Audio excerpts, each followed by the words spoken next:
Love this podcast? Support it and sponsor today. Simply head to ozcastnetwork.com for details.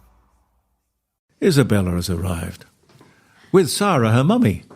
Hi, how are you? Good, thank you. Isabella, come close to the microphone. You're used to microphones and studios and God knows what. How old are you now? I'm 11, almost 12. Oh, you're 11. I was saying you were 14. Oh, really? Yes, Thank I must. you. You've grown up faster than any one of us would like. I mean, you're very grown up already. Thank you. So how old were you when you interviewed me for your television show those years ago? How old were you then? Maybe 8. you were 8. I think so. My golly. And you had your own television program at the age of 8. Yeah. Isabella. Now, tell me how it happened. So my mum and I used to read inspirational stories, so it would have like a picture of the person or an illustration and a story about them on the other side. Yeah. And we'd read them, and I just listened to so many of them that I said to my mum, we can do this. And we were out interviewing different people, and we were out in the Barossa before I knew it, interviewing Maggie Beer, which was so surreal. Yes. And you didn't have any fear of interviewing people? You just took to it just like that? Yeah, well, I'd never had the idea that you could be scared of, like, talking to someone you didn't know. I was very, like, social when I was younger, Yes. playing with other children and, like, having fun. I didn't really have the idea that fear was a thing at that point. Do you have brothers and sisters? No. Aha, the only child. Aha. Is that good fun? It is. When you're younger, I wouldn't say so, because when you've got your parents, like, say they're doing something on the computer, someone's out doing the shopping, and then you've got, like, someone tending to something, you are often bored, because I used to find a lot of fun with other people. Yes. But I guess now that I'm older, I can get up to more mischief with it. What do you call mischief? Like if we're going to someone's house or something, we can bring lollies and no one really notices. What class are you in at school? I'm in year 6. Year 6. And you have probably a firm idea of what you want to do with your life. Absolutely. Well, I have ideas of what I want to do, but I don't know which one yet. Well, tell me about them. I definitely want to do entertainment, whether that be in front of the camera, behind the camera, before it's even filmed. Yeah. Definitely want to do design. Yes. And creating things and drawing and painting and things like that. What star sign are you? Scorpio. Aha. Complicated. Complicated. I've heard that Scorpios are complicated. You're on school holidays now. Yes. Hence you're able to come and sit around the table and talk to us on jeremycordeaux.com. Yes. How's the TV show going? It's really good. We just finished our 3rd season of Inspired By, closing off with Newgate Crowd, which is an emerging band from the Barossa. Yeah, I saw that one. Which was really exciting to watch them air. And we've been nominated for 3 categories in the Antenna Awards, which is really exciting for the 3rd season, which was really cool to hear. So we'll be finding out the results soon. Very hard to get your foot into television in Australia because I don't know what it is. I mean, if I was running a television station, I would have my door wide open, and I would tell my secretary or receptionist, anyone who comes to this station with an idea, I want to talk to him or her. But the truth of the matter is, if you go to a television station, you won't get past the secretary. Yeah. Now, she is the one, or he, these days you don't know, but the secretary is the one who seems to be the gatekeeper. Now, I'm here to stop anyone from getting into that office. Yeah. They've got they have a responsibility to, like, filter things that come through, like... But with respect, the secretary is not there to know what a good idea would look like. It's a bit tricky. But what I'm saying, though, is that the industry is not really receptive of or looking for new ideas and new people. They can pinch somebody who's been a bit of a success over at this station, WISNK in Wisconsin or something. They might do that. But the point is... It must be more fun if you're a television executive to discover new talent, develop it, create it. That would be the interesting part of being a TV executive. But you don't sort of see that. I guess it's just really finding those special people who can look out for those kind of things. Entrepreneurs. Yes. Yes. You'd probably... There's that other side of the business, being an executive, which is it tends to be a bit more stable than being in front of the camera. You're usually a marked individual. Sooner or later, they're going to come and tap you on the shoulder. I enjoy being able to create the brand as well as like being in front of the camera, like designing all the social media posts, choosing who we ask to come on the show.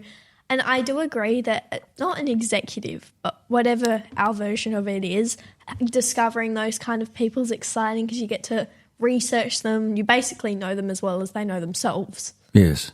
To the public eye and things like that, which is really interesting. So you do all your own research when you have guests? So I do my research with my mum and we form questions based on their journeys and their experiences and their edges and what they can offer to the viewers.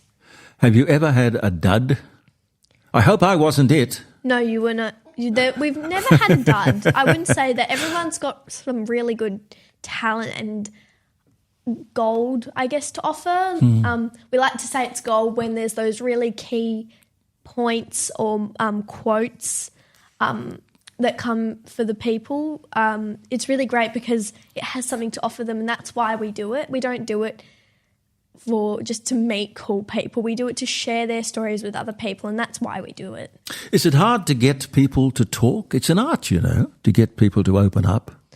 Well, it is sometimes hard. It really depends. Some people are more obviously guarded than others, but I think we've always managed to open them up.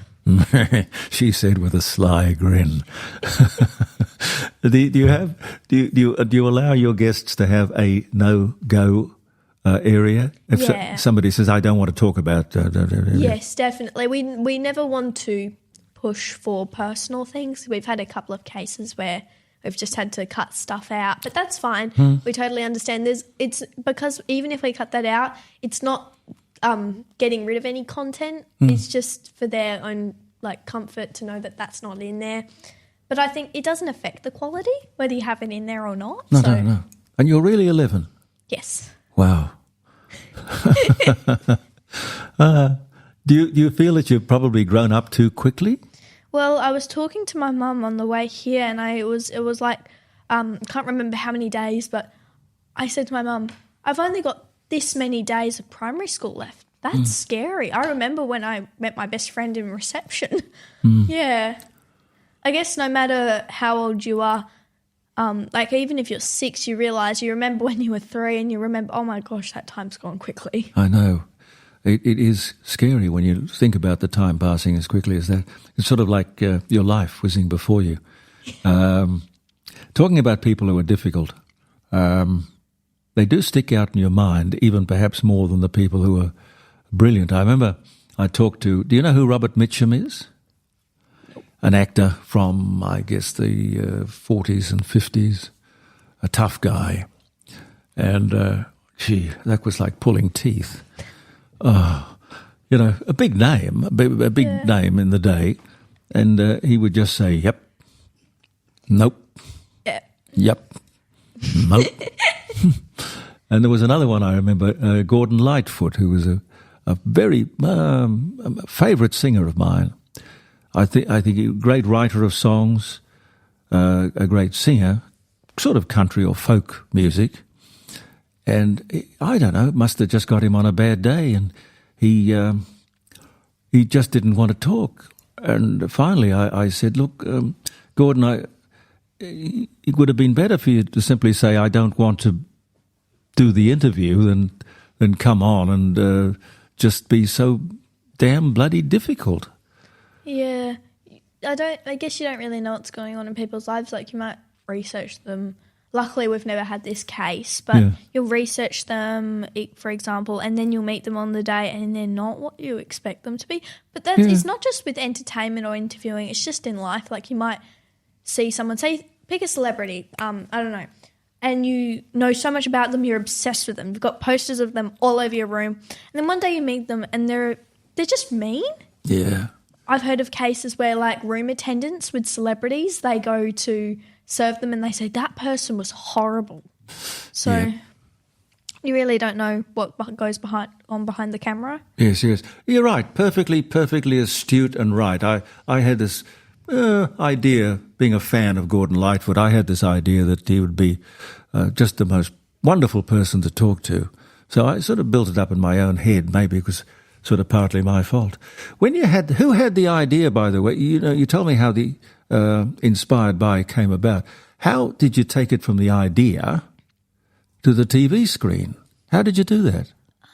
A lot of my help from my family, because at being 6, I don't know squat. 6? Yeah. A lot of the time you have the idea, but you're not really sure how to execute it. I guess it's very similar to what you want to do when you're older.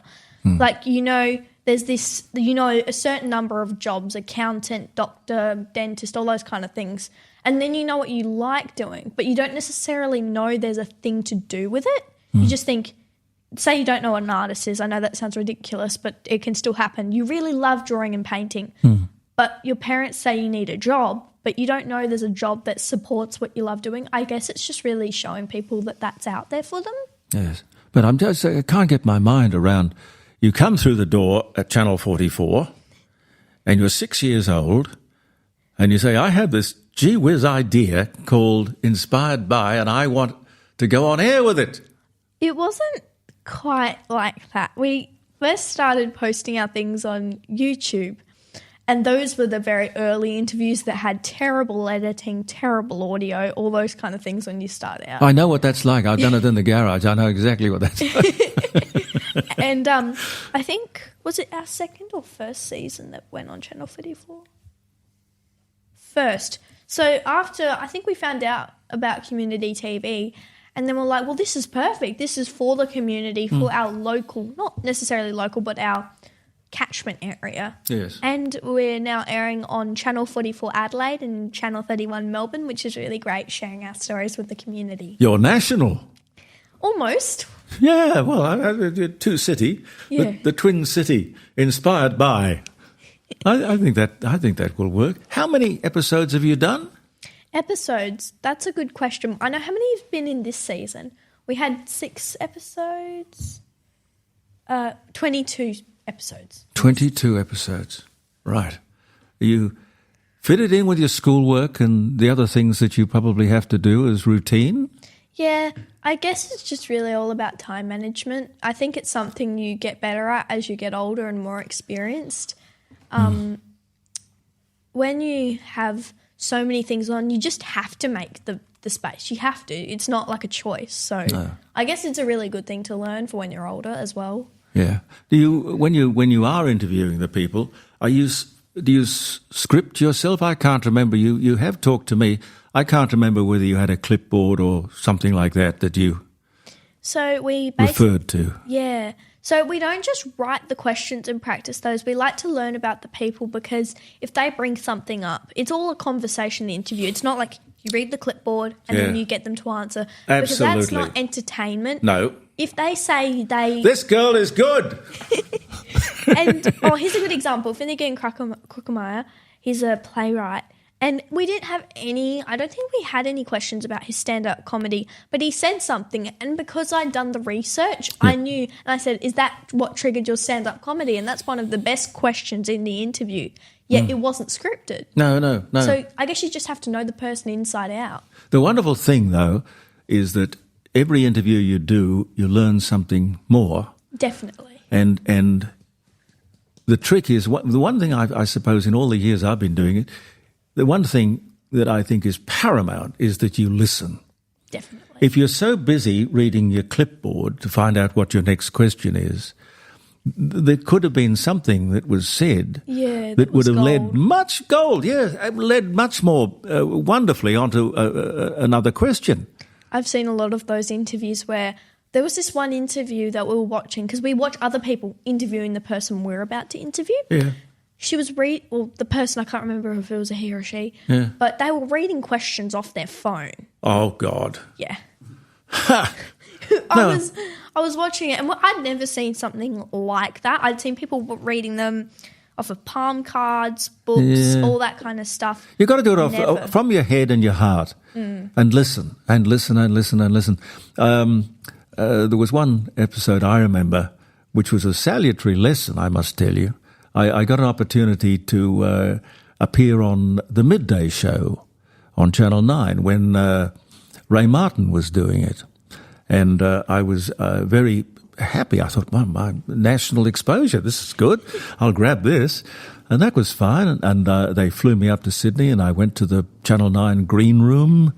And then a young lady, actually it was her name was Lisa Forrest. She used to be a champion swimmer, an Olympic swimmer. Oh, wow. And she got a job as a production assistant on the midday show. And she came in with a clipboard. Clipboards are very important. They're very handy, especially when you're doing schoolwork. Like, say you're doing practice for your times tables. Yeah, but the clipboard is authority, you see. If you've got a clipboard... Oh, yeah. I know what you're talking about. They walk in, it's sitting on their hip like Judith from Sing. She's like, okay, so you're going to have to leave this property because you haven't, been paying your rent. And she's got the glasses on the tip of her nose. And she's a llama, yet it's so realistic. Yes. Got the clipboard. I know. Anyway, she started to ask me all these questions, and I said, "Lisa, aren't I talking to Ray Martin?" And she said, "Oh, well, yes, but this is what we call the pre-interview." So I ask the questions, and then when you're talking to Ray, he'll have exactly the same questions. And by the way, you are not allowed to deviate your answer. Don't change your answer because you'll muck everything up. Oh, my gosh. My God. I've never heard of something so structured. It's like painting by numbers or some strange thing. And I said to her, well, golly, I thought it was a much more spontaneous sort of program. Okay. What would happen if in the middle of the interview I reached across and took the clipboard? What would happen? That probably something most likely. You would be in serious trouble. And I said, well, I think that Ray would be in serious trouble. Oh, my God. Look, I just don't understand it. The thing's so complicated now that there are too many production assistants and too many people in the loop. It's far better to just have somebody who can do it from the heart and the head. I know. You know, I just had the worst revelation. You know, people who read the weather and they read the news reports. Yeah. I just discovered they don't learn their scripts off by heart, and that was heartbreaking because I looked up to how they memorise, and I was like, Mum, they must work so hard. They must have short sleeping hours. They must stay up late at night practicing, and they have to learn something new every day. And then I was watching a TV show and the weather girl read off a TV screen, and I was like, wait, you're kidding. No, that's not right. There's the auto cue thing, which you can become so wedded to. There was a story going around Channel 9 for years that Brian Henderson, who was the doyen of newsreaders in Sydney, he's gone to God now, but he read news up until he was nearly 80 years old. My goodness. But he was the consummate reader of the auto cue. And it is an art, it is a talent. Yeah. There's no doubt about that. But there was a story going around Channel 9 that you don't speak to Brian in the corridor because he doesn't say anything unless it's on an auto cue. So, you know, you don't expect him to say hello because it's not there in front of him, which was a bit cruel because I like Brian. I used to work with him at 2GB years and years and years ago. But anyway, be that as it may. Thank you very much. Are you going to hold the clock up to remind me it's not on daylight saving, by the way. You've got to fix the clock. No, that's cheating. We got another hour to go. That's cheating. Isabella bought you this lovely gift. Oh, Isabella, thank you. Let me move the stuff out of the way. This is not notes, by the way. This is that's stories. Dear Jeremy, thank you for having me on the show. Love, Isabella. Have a wonderful day. Oh, and it's a bottle of wine. Oh, and chocolate. Oh, you're so kind. Pepper Jack. I love Pepper Jack. Oh, that's wonderful of you. Thank you so much. That is very sweet. I'll put that down carefully. This dining room table seems to be getting smaller and smaller by the day, by the Friday. Well, thank you very much for coming in. Thank you for having me on the show, Jeremy. A great pleasure. And to think that, I don't know where you're going. I suspect really interesting, great places. Because if you start at 6, I mean, you are so far ahead of people who may be in competition with you one day, there'll be no stopping you. Hopefully. Well, yeah. Well, anything I can ever do, let me know. Thank you. And you stay close to your mom and make sure that you look after each other. Definitely. Thank you, Sarah, for bringing her in. Good luck with the exams. Have you done your end-of-year exams? We don't have end-of-year exams and I don't want them. No, well, I don't blame you, but how else did they move you on to the next year? We just do tests throughout the year, like assessments, like say in maths, for example, we'll do a fractions assessment. Yeah. So we have units, we'll have fractions, algebra, decimals, all those different things.